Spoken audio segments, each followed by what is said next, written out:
M. Kumar mathematics classes.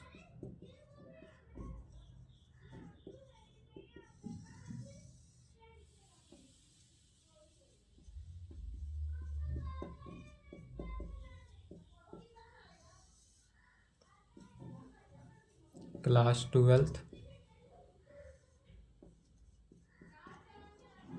Lecture 8.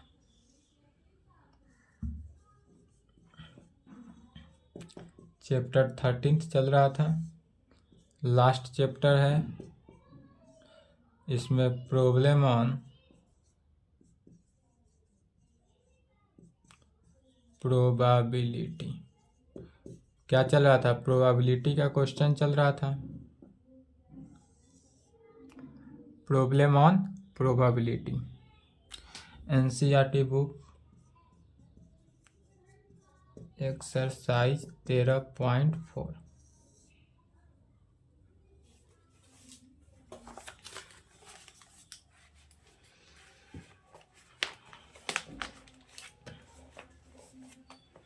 Question लिखेंगे।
चलिए सभी क्वेश्चन को धीरे धीरे 1 बाय 1 सॉल्व करते हैं। पहले क्वेश्चन लिख लिए। क्वेश्चन क्या कर रहा है सो समझना है। हमारे पास क्वेश्चन कहता है कि पहला, state which the following are not the probability. यह जो दिया हुआ निम्नलिखित 1 2 3 4 4 कंडीशन दिया हुआ है, यह कौन प्रोबेबिलिटी है और कौन प्रोबेबिलिटी नहीं है, यह बताना है। Probability distribution of a random variable से, यह जो बताना है वह किस रैंडम वेरिएबल जो थ्योरम चलाए थे यहाँ पे रैंडम वेरिएबल का यूज करना है। तो रैंडम वेरिएबल की सहायता से बताना है कि कौन सा सत्य है कौन सा असत्य है। Give reason for your answer, और हर एक आंसर का रीजन बताना है कि कौन सा सत्य हुआ, ट्रू हुआ, और किस रीजन के कारण, असत्य हुआ तो किस रीजन के कारण।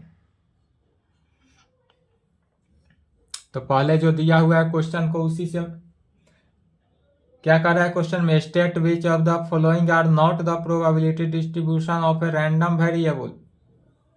तो इससे हम मान लेंगे कि प्रोबेबिलिटी यदि हो तब, प्रोबेबिलिटी डिस्ट्रीब्यूशन हो तब क्या करेंगे।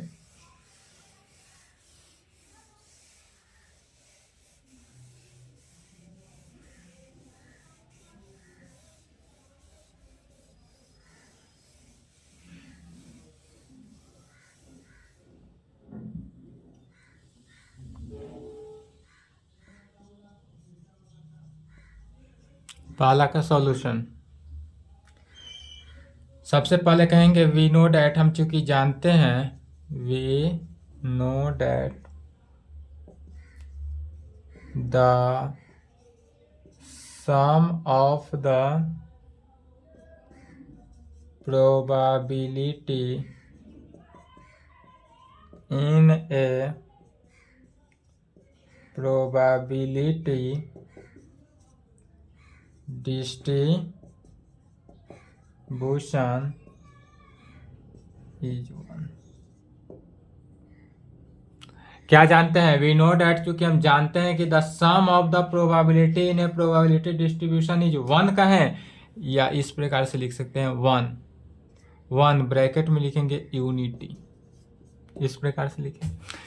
प्रोबेबिलिटी के ऑल सम को यदि जोड़ा जाए वह किसके, वन की इक्वल होना चाहिए। परसेंटेज में जोड़ते हैं, जैसे x% plus y% plus z%, यदि परसेंटेज में ऐड करते हैं तो वह टोटल के टोटल कितना 100% होना चाहिए, और यदि नंबर में ऐड करते हैं तो वह 1 के इक्वल होना चाहिए। तो जानते हैं, उसी को लिखा गया। अब पहला नंबर, पहला का आलेख देखना है। आलेख में क्या दिया है, x का वैल्यू 0 1 2, यदि 0 रखते हैं तो प्रोबेबिलिटी ऑफ x, यदि हम x का वैल्यू 0 रखते हैं तो यहाँ पर x का वैल्यू दिया है, और नीचे वाला खंड में क्या दिया है, प्रोबेबिलिटी ऑफ x। तो यदि हम x का वैल्यू 0 रखते हैं तो प्रोबेबिलिटी ऑफ x जो है 0.4 होगा। यदि x का वैल्यू 1 तो प्रोबेबिलिटी ऑफ x जो है वह 0.4 होगा, और प्रोबेबिलिटी x का वैल्यू 2 रखते हैं तो प्रोबेबिलिटी ऑफ x जो होगा वह किससे 0.2 में होगा। तो चूंकि सम ऑफ प्रोबेबिलिटी हम जानते हैं कि सब का क्या होना चाहिए, 1 होना चाहिए, तो इस सब प्रोबेबिलिटी ऑफ x को ऐड करेंगे, और यह 1 की इक्वल आना चाहिए। ये 1 की इक्वल आ गया तो यह प्रोबेबिलिटी है, और यही 1 की इक्वल अगर नहीं आया तो यह प्रोबेबिलिटी नहीं है। बस यही कहेंगे, और यह रैंडम वेरिएबल को सेटिस्फाई करेगा।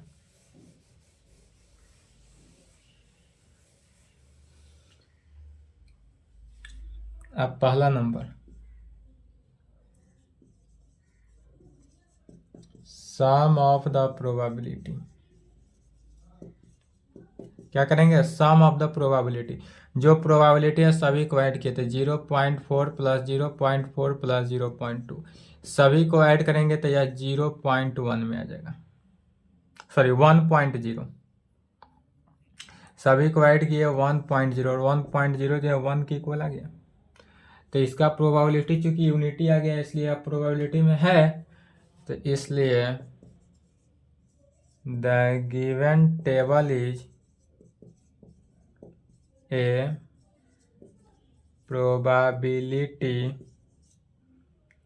डिस्ट्रीब्यूशन ऑफ रैंडम, इसलिए क्या कहेंगे, the given table is a probability distribution of random variable, यही आंसर हुआ। यही हमको बताना है कि कौन सा रैंडम वेरिएबल है कौन सा नहीं है। नेक्स्ट सेकेंड को देखेंगे, तो सेकेंड में भी यही निकालेंगे पहले।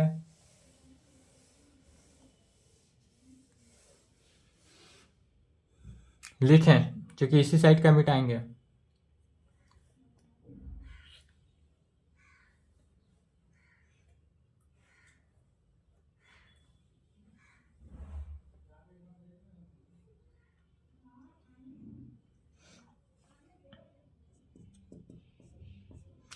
सेकेंड में देखेंगे तो सेकेंड में अगर देखते हैं तो प्रोबेबिलिटी ऑफ, यदि x का वैल्यू हम 3 रखते हैं तो वहां पर प्रोबेबिलिटी जो हुआ वह कितना आ जा रहा है, -0.1 हो जा रहा है। तो जब भी प्रोबेबिलिटी माइनस निगेटिव होता है तो क्या जानते हैं, यदि प्रोबेबिलिटी जो है वह निगेटिव आ जाए उस कंडीशन में टेबल जो होता है वह प्रोबेबिलिटी डिस्ट्रीब्यूशन में नहीं होता है। कभी भी प्रोबेबिलिटी निगेटिव नहीं होता है। यदि हमारे पास प्रोबेबिलिटी चूंकि निगेटिव दे दिया इसलिए रैंडम वेरिएबल को तो सेटिस्फाई नहीं किया और ना ही यह प्रोबेबिलिटी में हुआ, इसलिए यह किस कंडीशन, इसलिए सम इसका नहीं निकालेंगे, यह डायरेक्ट हो गया। कह देंगे वी नो डैट, चूंकि जानते हैं यदि प्रोबेबिलिटी जो है निगेटिव आ जाए तब उस कंडीशन में क्या कहते हैं, या तो कहेंगे it can be seen that, it can be seen that for x is equal to 3 पे, यदि हम x is equal to 3 पे देखते हैं, x is equal to 3 पे that is probability of x कितना है, -0.1। x is equal to 3 पे प्रोबेबिलिटी दिया हुआ है -0.1, but we know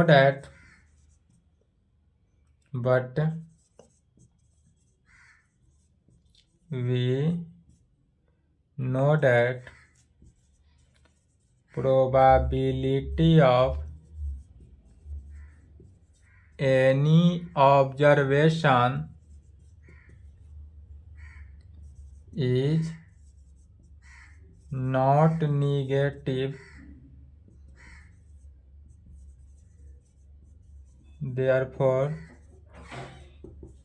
the given table is not a probability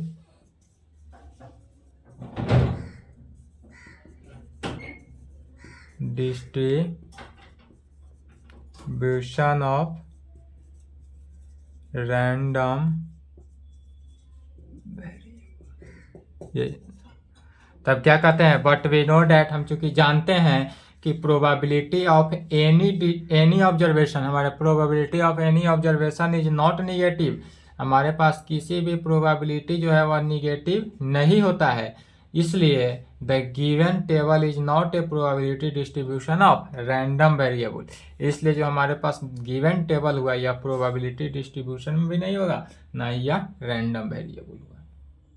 ठीक है, थर्ड नंबर में तो चूंकि प्रोबेबिलिटी निगेटिव में नहीं दिया है तो इसमें भी क्या करेंगे, सम निकालते हैं।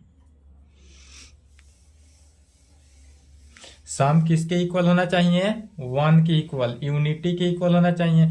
यदि हमारा सम यूनिटी के इक्वल हो जाए तो वह प्रोबेबिलिटी जो होगा है डिस्ट्रीब्यूशन में, और यूनिटी के इक्वल नहीं है तो क्या कह देंगे, नॉट।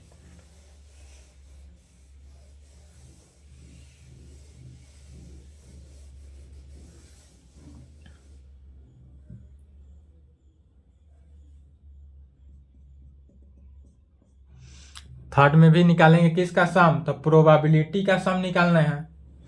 तो sum of the probability, sum of the probability, sum सभी का सम को जोड़ना है, तो 0.6, 0.1 प्लस 0.2, या किसके इक्वल हुआ, 0.9, और 0.9 जो है वह नॉट इक्वल टू 1, यह यूनिटी के इक्वल नहीं हुआ। 1 क्या है, यूनिटी है, 1 है। तो चूंकि हमारे पास सम ऑफ द प्रोबेबिलिटी के सम को ऐड किया गया और यह 1 के इक्वल नहीं आया, दैट इज यूनिटी के इक्वल नहीं आया, इसलिए द गिवन, इसलिए क्या कहेंगे, the given table is not a probability distribution of किसका, रैंडम वेरिएबल का।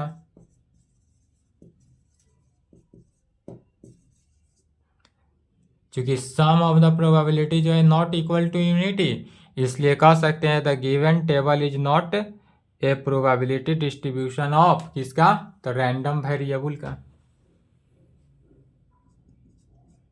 एंड चौथा नंबर में भी क्या निकालना है, चेक यही करना है, कहेंगे सम ऑफ द प्रोबेबिलिटीज। इसमें भी क्या निकालेंगे, तो सम ऑफ द प्रोबेबिलिटीज, सभी के प्रोबेबिलिटी जो है उसका सम को ऐड कर देते हैं।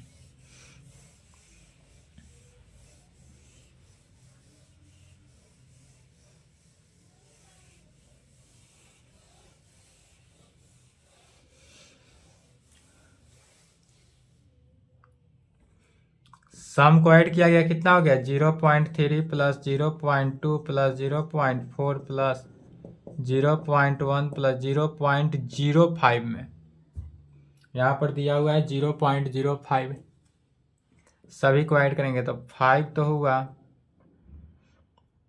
0.1,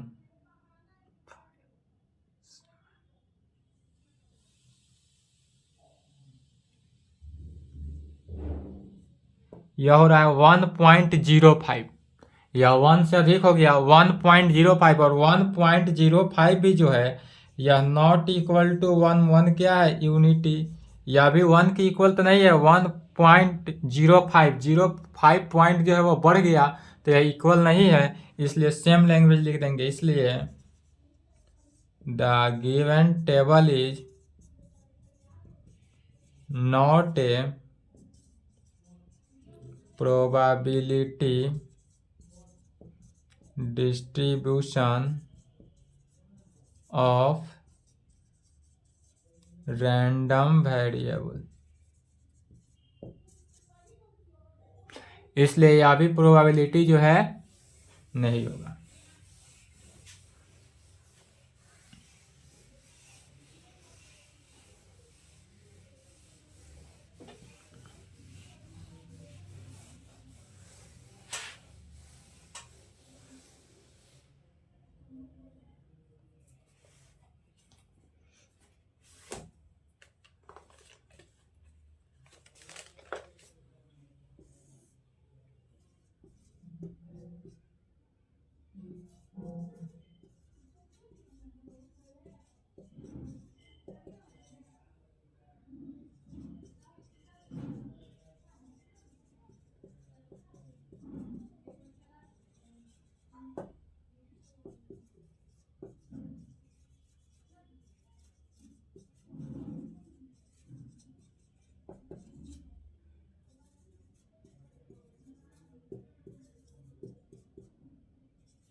सेकेंड क्वेश्चन को समझना है।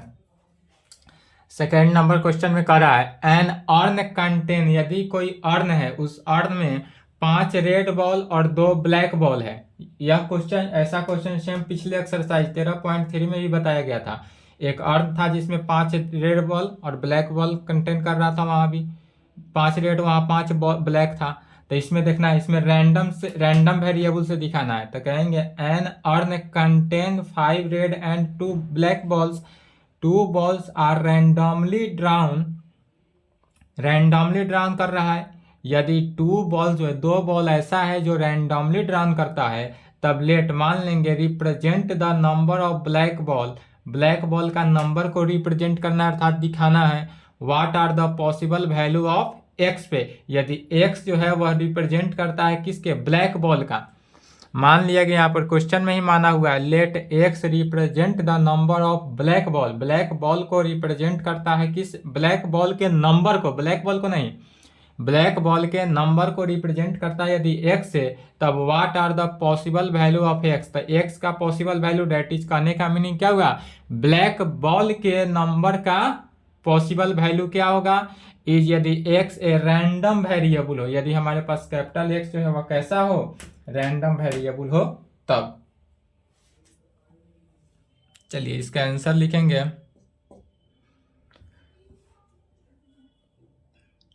इसमें सबसे पहले 2 बॉल को तो सिलेक्ट करना है, क्योंकि यहां पर बोल रहा है 2 balls are randomly drawn, 2 ball जो है वह ऐसा है जो रैंडमली ड्राउन है। तो जो रैंडमली ड्राउन है उस बॉल को पहले सिलेक्ट कर लेते हैं। The 2 balls selected can be represent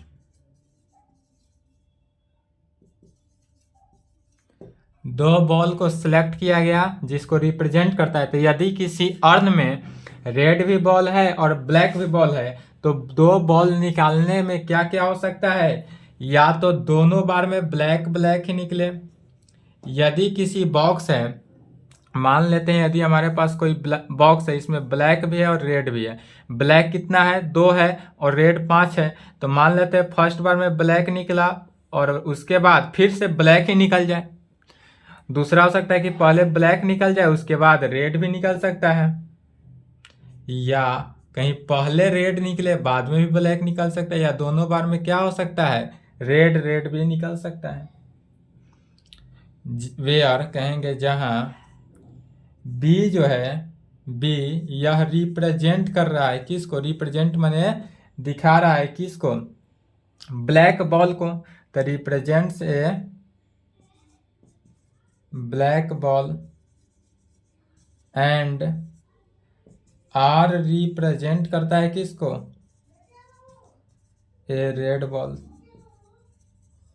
यदि बी जो है ब्लैक बॉल को रिप्रेजेंट करता हो और आर जो है वह रेड बॉल को रिप्रेजेंट करता हो, तो हमको निकालने का बी हो सकता है, मैंने दोनों बार में ब्लैक निकल सकता है। एक अर्न से निकाला गया, यह अर्न था, मान लेते हैं यह अर्न है, तो अर्न से क्या किया गया, पहले ब्लैक निकाले, नेक्स्ट में भी ब्लैक ही निकल जाए, या पहले ब्लैक निकाले बाद में रेड निकल जाए, रेड पहले निकल जाए ब्लैक बाद में, या रेड दोनों बार रेड ही निकल जाए, तब कहेंगे। इसलिए यह अब दिया हुआ है, माना गया है let x represent the number of black ball 10, यहां पर मान लिया गया है, तो यहां पर कहेंगे 10 एक्स जो है represent the number of black ball. यहां पर क्या किया गया, दिया हुआ है क्वेश्चन में ही माना गया है कि एक कैपिटल एक्स जो है वो रिप्रेजेंट करता है किसको, नंबर ऑफ ब्लैक बॉल को। तो इसलिए आप पूरे सभी का नंबर निकालते हैं।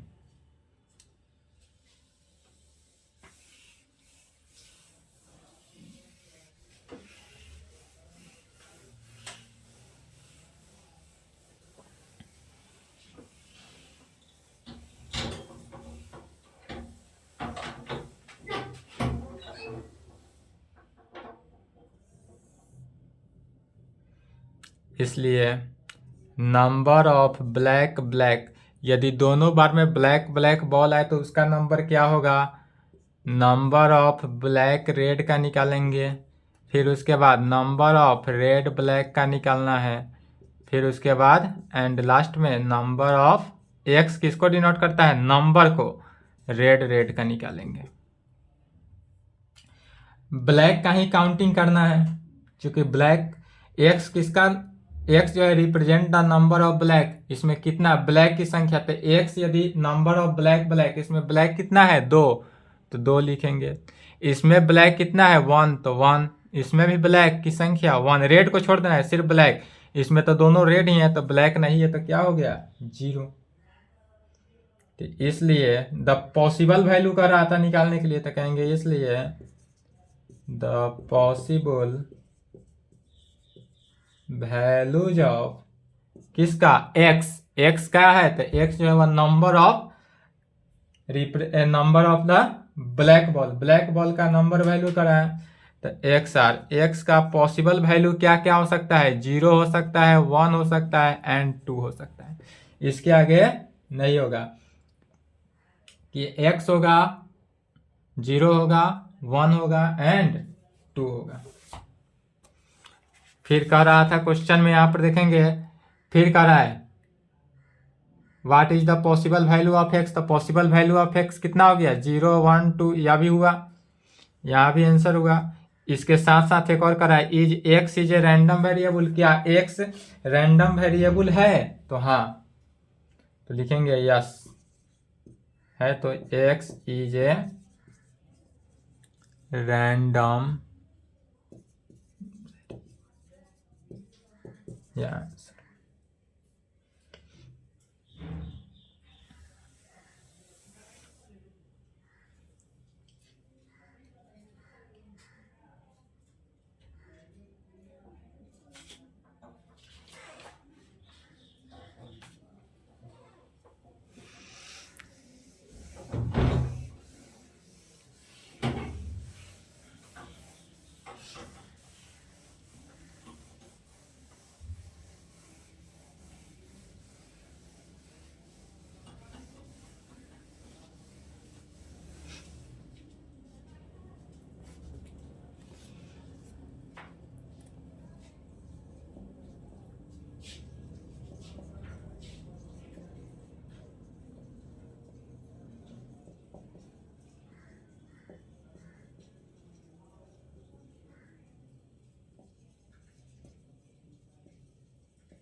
चलिए थर्ड नंबर क्वेश्चन को समझना है।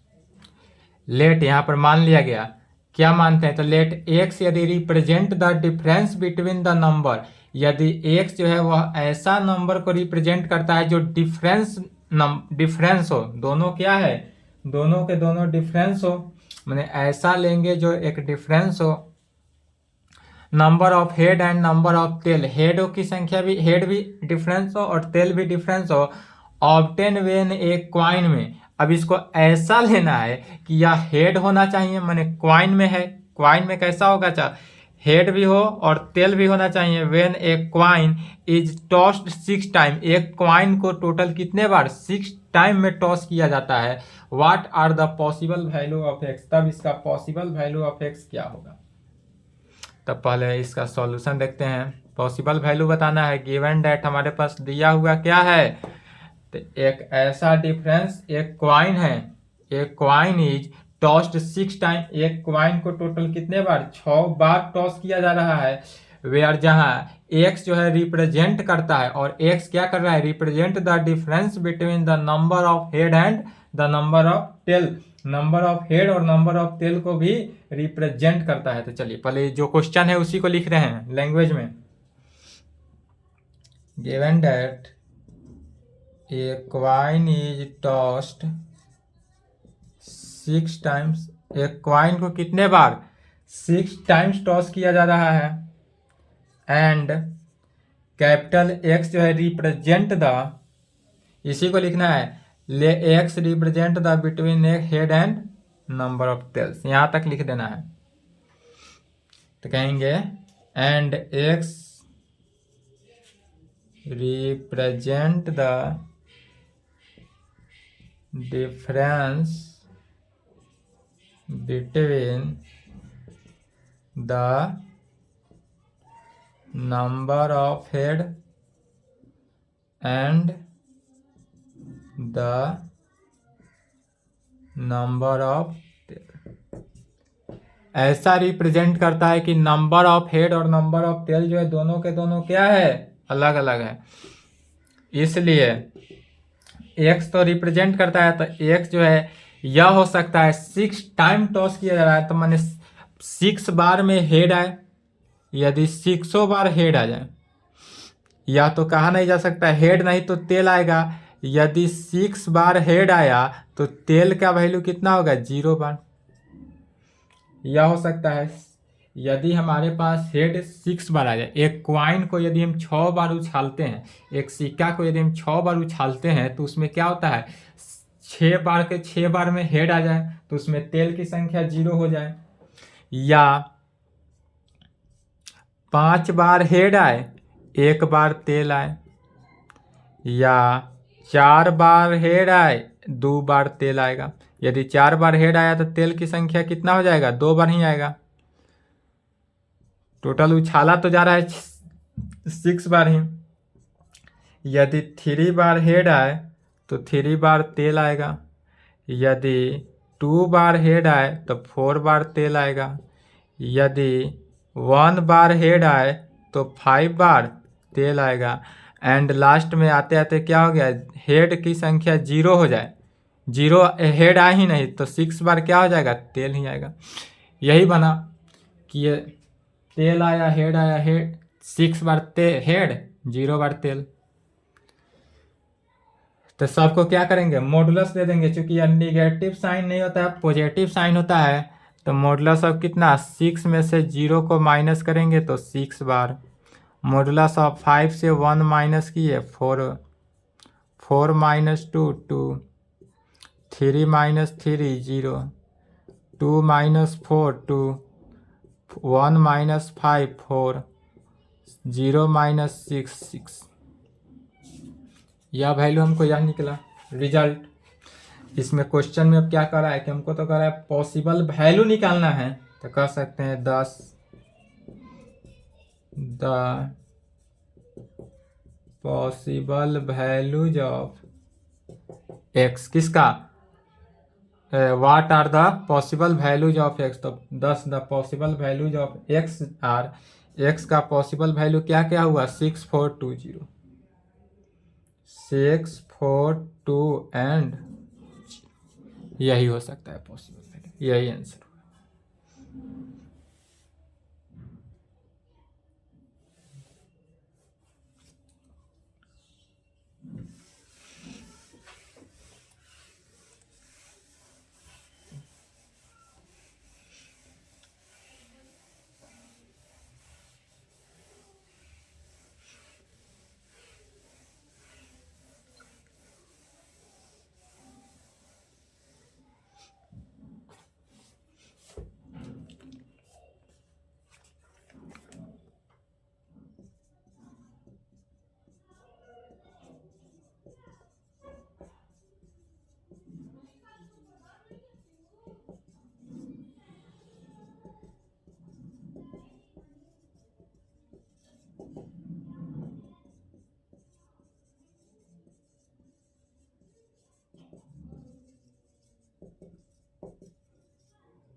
क्वेश्चन समझना है क्या कर रहा है। क्वेश्चन में है find the probability distribution of, यदि हमारे पास इस सब का क्या निकालना है, प्रोबेबिलिटी डिस्ट्रीब्यूशन निकालना है। यहाँ पर पहला नंबर में क्या करा है, तो number of head into toss of A coin, यदि एक क्वाइन को 2 बार उछालते हैं तो हेड, नंबर ऑफ हेड की प्रायिकता माने हेड आने की प्रायिकता क्या होगी।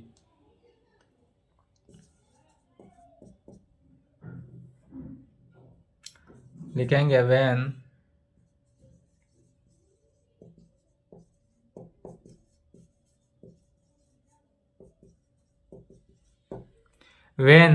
One coin is toss twice, यदि एक सिक्के को 2 बार उछाला जाता है, ट्वाइस मैंने क्या हुआ 2, यदि एक सिक्के को 2 बार उछालते हैं तो द सैंपल स्पेस इसके लिए, तो इसलिए सैंपल स्पेस इसका क्या होगा, एक सिक्का को, एक क्वाइन को यदि हम 2 बार उछालते हैं तो हेड हेड आ सकता है, हेड तेल आ सकता है, तेल हेड आ सकता है, अदरवाइज तेल तेल आएगा। इसका सैंपल स्पेस तो यही होगा, क्या क्या होगा, हेड हेड हो सकता है, हेड तेल हो सकता है, तेल हेड हो सकता है, अदरवाइज तेल तेल हो सकता है। अब इसमें मान लेते हैं लेट कैपिटल एक्स जो है वह रिप्रेजेंट करेगा नंबर ऑफ किसको, हेड को। क्वेश्चन में जैसा है वैसा ही बनाना है, तो let capital x represent the number of heads. अब यहां पर नंबर ऑफ हेड को रिप्रेजेंट करता है, नंबर ऑफ हेड रिप्रेजेंट करने का मीनिंग क्या हुआ, डेट इज एक्स जो हुआ हेड हेड में, एक्स हेड तेल, एक्स तेल हेड, एंड एक्स जो हुआ तेल तेल में। यहाँ पर देखेंगे तो हेड हेड हेड के नंबर को कितने बार, 2 बार, हेड 1 1, यहाँ पर क्या हो जाएगा 0 बार रिप्रेजेंट किया, तो जितना बार रिप्रेजेंट किया उतना बार रिप्रेजेंट लिखें। यदि सिर्फ और सिर्फ रिप्रेजेंट निकालना रहे तो इतना ही पे निकाल के छोड़ देंगे, लेकिन हमको यहाँ निकालना किसका वैल्यू है, प्रोबेबिलिटी डिस्ट्रीब्यूशन। इससे पहले जो था वह रिप्रेजेंट तक ही कहा था क्वेश्चन में, तो रिप्रेजेंट तक ही गए थे, लेकिन यहाँ तो रिप्रेजेंट से आगे जाना है, प्रोबेबिलिटी डिस्ट्रीब्यूशन भी निकालना है। तो इसके आगे कहेंगे यह तो वैल्यू किसका निकला, therefore x can take the value of 0 1 या 2, 0 होगा 1 होगा या 2 होगा, but we know that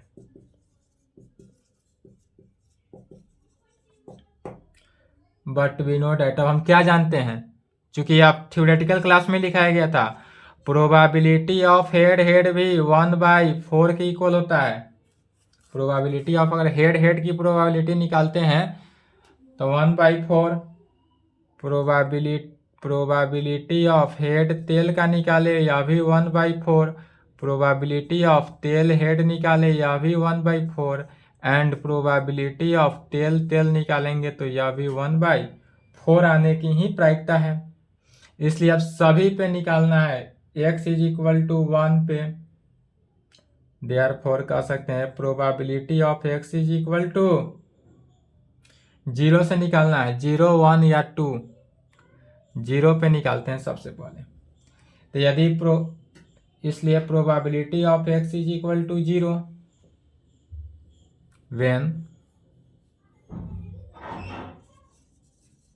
when यदि x का वैल्यू 0 हो, देयरफॉर प्रोबेबिलिटी ऑफ x का वैल्यू 0 हुआ, तो प्रोबेबिलिटी ऑफ x जो हुआ क्या होगा, प्रोबेबिलिटी ऑफ तेल तेल तेल। यहाँ पर देखेंगे जब x का वैल्यू 0 है तो किसका प्रोबेबिलिटी, तेल तेल तेल का निकालते हैं, और तेल तेल तेल प्रोबेबिलिटी ऑफ तेल तेल तेल कितना है 1/4, तो 1/4 आंसर।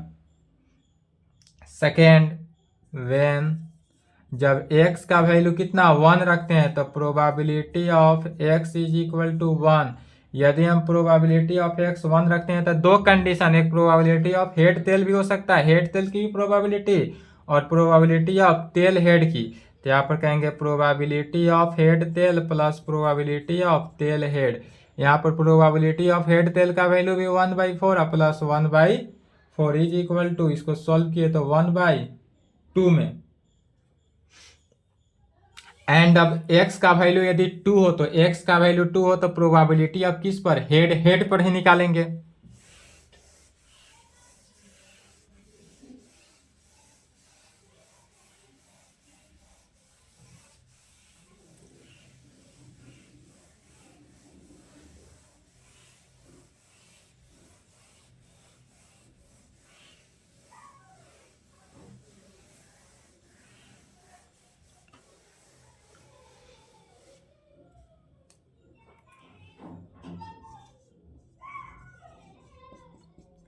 x का वैल्यू 2 हो, therefore probability of x is equal to 2, तो प्रोबेबिलिटी ऑफ किसका, हेड का, प्रोबेबिलिटी ऑफ हेड कितना हो गया, 1/4 पे। दस यहाँ पर कह सकते हैं द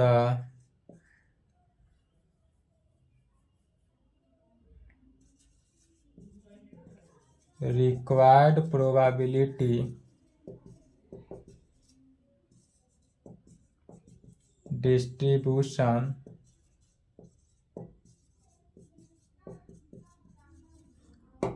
रिक्वायर्ड प्रोबेबिलिटी डिस्ट्रीब्यूशन जो हुआ किस प्रकार हुआ था, आलेख एक बना लेते हैं।